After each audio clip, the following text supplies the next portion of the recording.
Hey everybody, welcome to the live chat. I will give it a couple seconds or minutes or so the little lag time can kind of clear out and everybody back on. Awesome. I see a bunch of you already tuning in here. Tanya from Alaska, woohoo! Hey girl. Liz, hi. She says, ¿Cómo estás? I'm well, thank you very much. We have somebody tuning in from Atlanta. Awesome. I'm in North Central Florida, for those of you that don't know.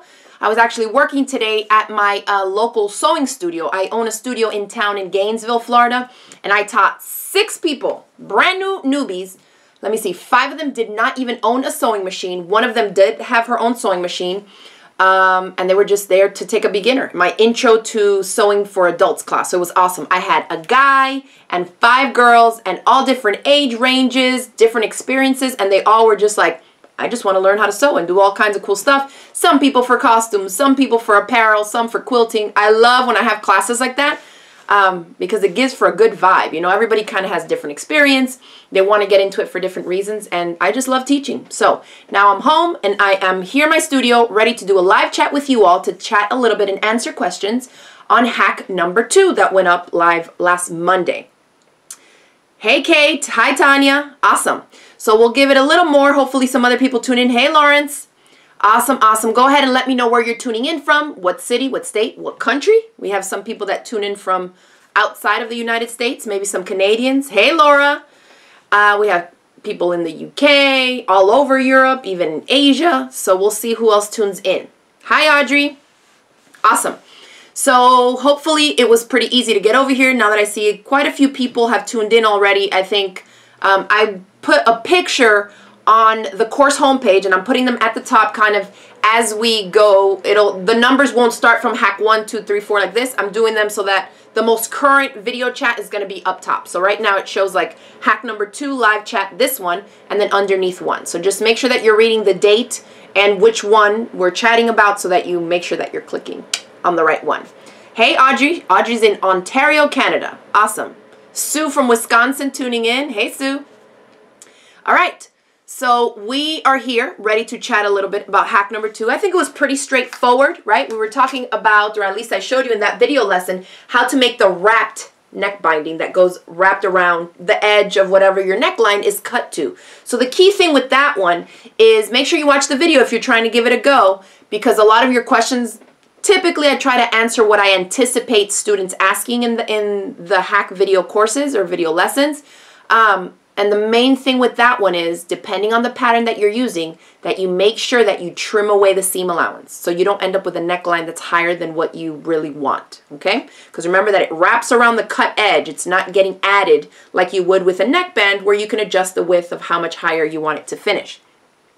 So Kate is asking a question already. She says, when you stitch in the ditch on knits, why don't you have to do a lightning stitch? Why don't the straight stitches pop? That's a good question. It's already cut on the bias, and we kind of stabilize that neck edge with the stay stitching that we do to hold it in place. So if you think about it, the stay stitching, you would think, well, hey, she did straight stitches on the stay stitching. How come the neckline doesn't pop? Well, it's in the pattern drafting. The neckline has already been drafted so that it fits over your head. If you were to draft a neckline that was, say, too high up here, remember we go back to hack 1 where you're adjusting the neckline, say you're changing it up to either make the neckline higher or lower. Keep in mind, if you take the original neckline that's on the Westchester Dome and Top pattern and you bring it in and up, you may end up with a neckline that's going to be too small to fit your head in. So those all come back to like basic pattern drafting rules. There's certain measurements that are already adjusted and accounted for in the neckline. So you can adjust it slightly lower. You can bring it in a little, but again, you don't want to come in too far in and too far high because then you're not going to be able to get it up over your head. So the reason they don't pop is because the neckline is already wide enough to fit your head. You're not really yanking on it like this just to put it on. So that's the reason behind that, okay? Tanya is asking, question, can this method work on sleeves? So which method? You mean the wrap neck binding?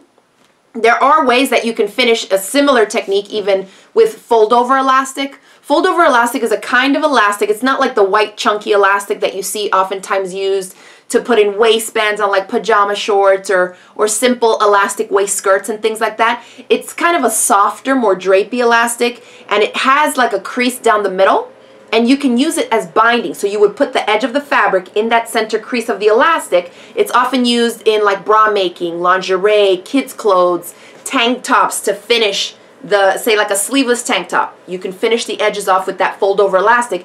And so it does come together similar to a binding technique because it's a strip of elastic that gets folded in half and stitched on top. So you could finish the edges with the same type of a binding technique, just like we're doing in this top. So any raw edge really can be finished with the binding technique. The key thing with having a raw edge exposed is to decide, do you want it exposed on a stretch knit because it's not going to fray? If you're going for a casual look, it won't really matter. Or if you're trying to use some type of a contrasting fabric, or you just want to cover up the edge. Keep in mind that sometimes if you're working with really lightweight knits, when you add a doubled up layer of that single binding, if you change up the fabric and maybe you use a thicker fabric or heavier, it may weigh down the initial weight and drapiness of the fabric that you created the garment in. So keep in mind, when I showed you the in hack number 2, when I show you how to wrap the neckline, I did it what we call a single binding wrap.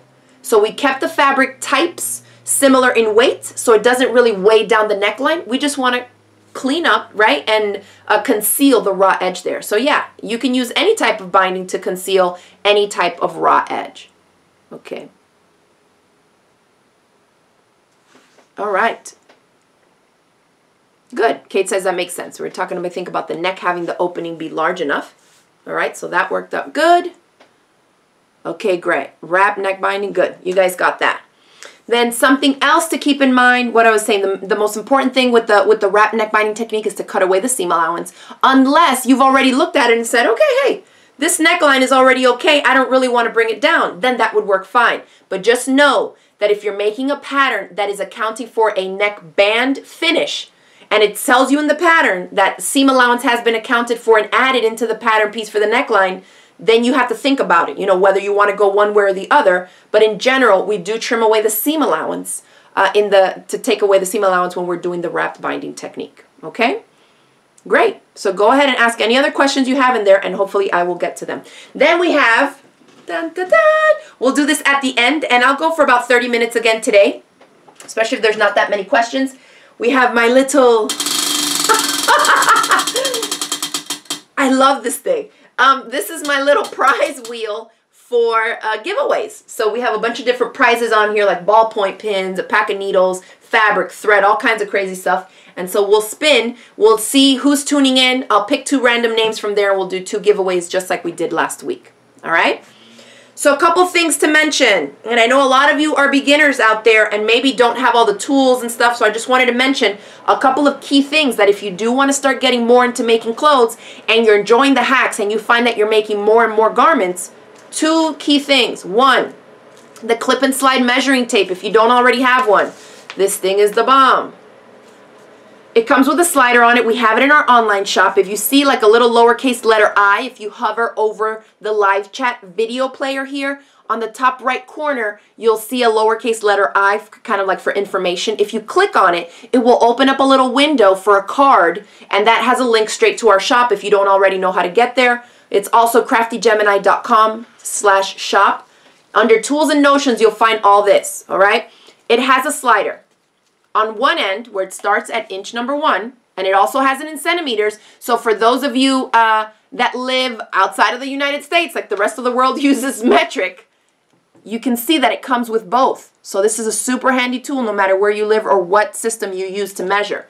So this has a snap that the idea is goes around some type of circumference, right? Your bust, your waist, your hips, and when it comes back around, it snaps into this little area. You see where these 2 red arrows are? There's a little hole there. And this guy snaps into there. So basically it holds, let me turn it. It goes this way, assuming it was around my body. So it holds whatever the circumference measurement is that you're measuring. So you don't need an extra hand to help you hold it in place because it will stay on you just like this. You make sure that the measuring tape is parallel to the floor. You don't want it to be like this or off. Make sure it's straight across, parallel to the floor. And then you just pop this off and there's a red line that will tell you whatever the measurement is. So very accurate way of measuring yourself for all different types of purposes. And that's in the online shop. And the other thing that I find that a lot of people are like, I don't really need that. But if you are going to get into sewing more stretch knits, a little pack of ballpoint pins. And this little box, we sell it. It's pretty inexpensive. Even to ship it, I think we only charge $3.50 for the shipping because we can get it in first class. It's 175 ballpoint pins. And these little guys are the bomb. The same way that it's important to use a ballpoint or jersey needle when we're sewing with these stretch knits, the ballpoint pins, especially if you tend to pin kind of bigger chunks and you're going past the seam allowance edge, the tips of these pins they're still sharp, right? But they're a little bit more blunt, similar to a ballpoint and jersey needle. So instead of piercing through the fabric, it's going to nestle itself in between those knitted fibers. So what does that do? That's going to help actually prevent snags in your fabric. If you're using a high quality knit that costs a lot of money, say like a rayon jersey or a bamboo rayon jersey, something nice and fancy that still is lightweight and airy, definitely invest in this. For a couple bucks, I mean, this is less than $5. I think it's like $3 or $4. For something like this, you do not want to end up, spending money on the fabric, making the garment, and then seeing that you have a run going through it. So it's totally worth it. I like to keep them in the same little box. I don't put them with my other pins and the magnetic pin cushions because really, if you mix them with other pins, you will never be able to tell the difference. And when you get rid of the little paper packaging on it, you might think, well, how am I supposed to know these are ballpoint pins? But on the back of the box, it'll say ballpoint pins. And if you keep them in that same package, then you know that you can always take this with you when you go to sew your garments, all right? Let's see. Tanya's asking, did my husband make this? No, I bought the pieces and then I put it together. And I thought for live chats, it would be great to do little giveaways like this. And it's like, it's just fun. And it's not that big. I mean, it's a little wobbly, because it's not that legit. But it's... I can't wait to get to that point. It's going to be super fun. Okay, let's see. Can we use the same type of neck binding on a garment made using a woven fabric? Good question, Audrey. Not necessarily. You're not going to cut the band just like we do along the crosswise grain. Remember that in stretch knits, I say you want the stretchiest or the degree of greatest stretch going horizontally across the body. And in the case of the binding, you want it going lengthwise. So if you're cutting a strip that's only 2 inches and it's 20-something inches long, the stretchiest direction should be going along the length, along the 26-inch measurement this way. So when you do that with woven fabrics, crosswise or lengthwise grain, you're not going to stretch nothing. So what happens is instead for woven fabrics, we cut our binding strips along the bias. Now, if you're familiar with my YouTube channel, I have a step-by-step free video sew along for a Butterick 6214 sewing pattern that's actually a simple top, like a simple kind of just loose kind of tee, right? But it's for wovens. And in that one, I do show you how to use, it's not a wrapped binding, but instead it's a bias binding tape, which whether you're wrapping the edge or you're creating a facing underneath, it still needs to be cut on the bias. Because if you're using woven fabrics and you're going around any type of curve, crosswise grain has a little give, lengthwise grain is not going to have any stretch, but it's not, neither of those are going to have enough stretch to go around a curve like a neckline, right? Or an arm opening for if you're making, say, a sleeveless top. So you definitely want to make sure you cut on the bias in order to get it to go around a curve if you are using a woven fabric, okay? Tanya says she loves her clip and slide tape. This thing, I'm telling you, it's amazing. Let's see. It somehow works better this week. I just bought my tape measure and waiting for it. Okay, great. I really like the concept, so I had the clip and slide and the curve runner in my cart, but I have to get my head around the shipping to Canada. So one thing about the shipping on our site, Canada, actually, as of January 1st, the shipping got a lot more expensive to Canada. Something about the size of the envelopes and the stuff that we're putting in. So the prices did go up. But whenever you order from our website for any physical objects that are getting shipped to you, we try to match it up as best as we can using the e-commerce system that we have to ship the most accurate way possible. But know that as we package each individual item and we print out the shipping label, if the shipping that you were charged is more than $1 over the actual amount it takes us to ship it, we refund right there as we're creating the packages. So that may or may not be helpful in the sense that you don't exactly know how much is going to be charged for shipping, but until we enter the actual address to whatever country it's going to, we don't know exactly either, right? Because it all depends on the weight and where it's going. So just know that if it's showing $65 or something crazy for shipping, it's probably not that, and we'll refund you everything over $1 from the actual shipping amount, okay? Hi Vanessa, completed my second dolman top. Made the neckline 2 inches higher. Finished neckline is perfect. Awesome. Love all my tools that I've ordered from your website. Makes sewing so much easier. I'm so happy to hear it, Jackie. Thank you so much for sharing. Audrey says, so woven would be on the bias. That's right. Perfect. Okay? So that is that. Now, a couple things. If you haven't yet tried the wrapped binding, I will say, and just like you see in the, if you haven't watched the video number 2, go ahead and watch it, because I show you how important it is to slow down when you're top stitching in the ditch right around the edge. So here's an example. I don't want you to get down on yourself if you try it and you see that you just couldn't stay on it. What I would recommend is pick a binding, okay, to finish that's the same fabric as the body fabric, or choose something that's going to blend in a little bit more. On this example, I wanted to show you super dramatic and a sloppily way, but so that you can still see. Do I end up with a top that fits and works? Yes. But if I get close up, not so much. So I'm going to see if I can show you a close-up of this. Because the two fabrics are so different, okay, such a light fabric to a dark, if you don't aim accurately right in the ditch, or like I say in the video hack, to aim more towards this side, let's see if you can see what happens when you stitch some on and some off. Do you see how that goes up onto the binding and then back into the ditch? If you look at it that close, it's obvious it's not done right. So I did that on purpose so you can see, right?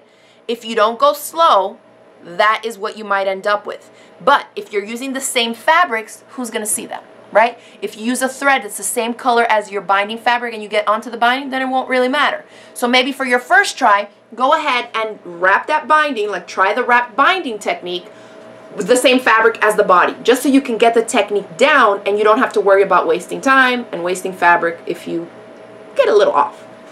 But from afar, is anybody going to see that? No. Can I wear this in public and not worry about it? Yeah. But know that your aim is to try and get those stitches not to pop up onto the binding, because remember, because the binding is wrapped around, you have multiple layers there. So when you stitch onto it, it's more pronounced because the stitches kind of embed themselves in there, and then the bulk of all those layers tends to pop out around it, so it just makes it a little bit more obvious. Whereas if you're stitching on the more depressed side, nobody's ever going to see that. Okay? All right. Awesome. So that was just one to show you. And just take your time going around the edges, and of course use a thread that matches. So for this, why does it work even though it's completely off? It's because I used navy thread, and the thread matches the color of the binding. Imagine if I used a gray thread and I got on top of the blue. That would look a hot mess, because gray thread, even if it's a darkish gray, is going to show up like white on navy blue. And then you're really going to see, every time you stitch on top of the binding, you'll see it. So again, aim to have it be, you know, depending on the fabric. If you tend to go more onto the binding, then maybe switch to a thread that's the same color as the binding and just ride it along the bottom edge of that. Or go under it. You know, pick one side or the other if you know you're not going to get it right in the ditch. Okay? But it's totally workable, and you still end up with a decent top. All right? This is a wool jersey, and it's super, super drapey and breathable. Perfect for Florida. Okay. Any other questions for me about anything else? So those are some tools. We have the curvy ruler and the curve runner also in our online shop under Tools and Notions. You can find that. And I will wait a second to see if I get a couple of other questions from anybody else. All right, I'm going to scroll up and pick some names. Let's see. All right, Tanya, 99503. Are you still there? Tanya, we're going to spin. Let me scoot this up. I love this thing. Okay. Get it back. Hopefully you can see it there. Okay. So for Tanya, we are going to spin to see what your giveaway prize is. 1, 2, 3. Sewing thread. So Tanya, you're going to win a spool of sewing thread, and it's going to be a light gray. For those that don't know, if you often see me sewing with a light gray thread, it's because it plays like a neutral. It oftentimes works really well on both light fabrics and even medium tone, you know, like medium, not a super dark fabric. But if it's a busy print with a floral and stuff like that, the gray still looks great on it. And this is my favorite thread to use, so on garment sewing. So this is 100% polyester, a Gutermann thread, and it's a nice chunky spool. So Tanya, congratulations! This is what you get. To claim your prize, go ahead and email B, that's B-E-A, at craftygemini.com. Let them know, hey, my name is Tanya. I want a spool of sewing thread on the live chat for the hack pack, and send us your mailing address and we'll ship it to you. Now, if any of you are tuning in from outside the United States, you're still eligible. Because we ship our giveaway prizes ourselves, you can be anywhere in the world and win any of this. So I think that's another fun thing about my live chats, because whoever wins gets the prize. So it doesn't matter if you're in the US or not, okay? Liz is asking, yes, can you tell us what types of fabrics work well with the Westchester Dolman top? So in the original free sew along for the basic Westchester Dolman top, in one of the videos, I want to say it's like video 2 or 3, maybe 2, I go over a variety of different fabrics on what will work and what won't work and what will work, but when you have a little bit more experience. The key things to keep in mind for the Westchester Dolman top are, I recommend you start with a fabric that has a minimum of 50% stretch along both directions, meaning crosswise grain, that's the degree of greatest stretch, the grain line that you want going side to side around your body, that's the part that stretches the most, okay? That's the grain line that's perpendicular to the selvage. So if you have your fabric open and you have a selvage here and selvage on the bottom, if you pull it this way from selvage to selvage, that's the crosswise grain, and that's typically where you're going to have the most amount of stretch. So 50% stretch that way and 50% stretch the other way.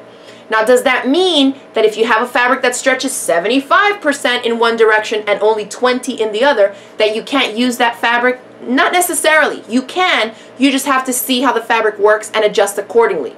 Now, if you're working with a fabric that has less than the recommended 50% stretch in both directions, say you have a fabric that you love, love, love, but it only has 30% stretch in both directions.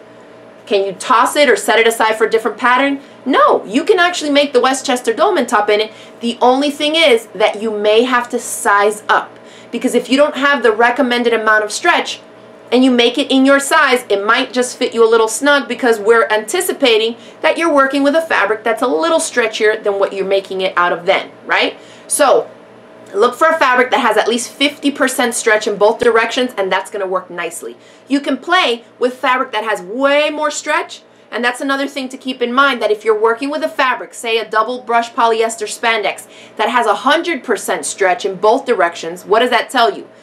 The recommended is 50%, and now you have a fabric that's twice as stretchy, right, than what is recommended.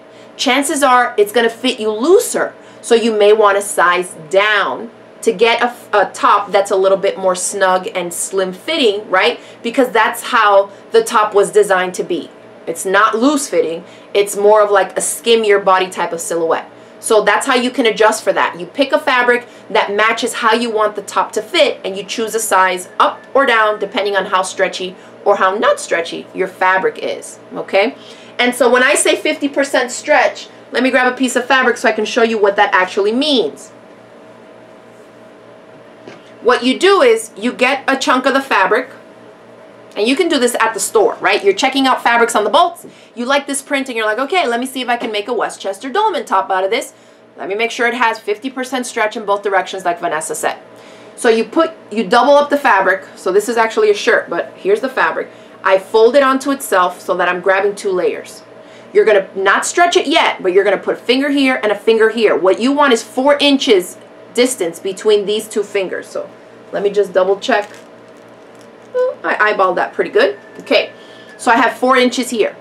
Then you hold this here and you pull one of them, and you see what the measurement is of where this one goes to. So I'm going to tell you I have 4 inches, and I pull, and it goes to almost 3 inches higher.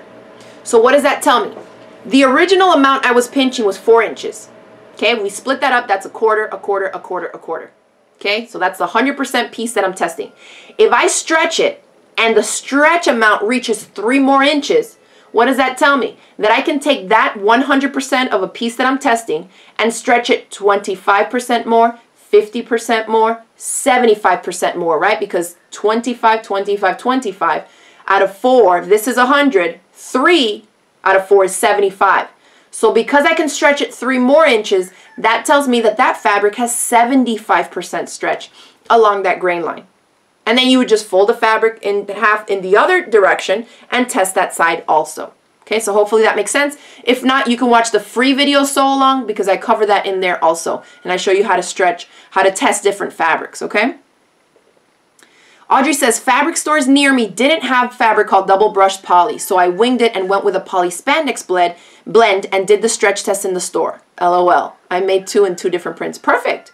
So if you do the stretch test, you'll know before you get home whether or not it has enough stretch. And once you do it enough, you'll know. Like, you won't even have to really measure it. Like, you'll grab a little chunk and you pull. If you see that it just goes a little, probably not enough. If you grab it and it goes like, woo, now it doubled up in length, that right there is 100% stretch. So if you're able to take 4 inches and stretch it an additional 4 inches, that's 100% stretch, right? Because you took the original amount of 4 inches and you stretched it a whole nother 4 inches. That means that that fabric has 100% stretch in it, okay? All right.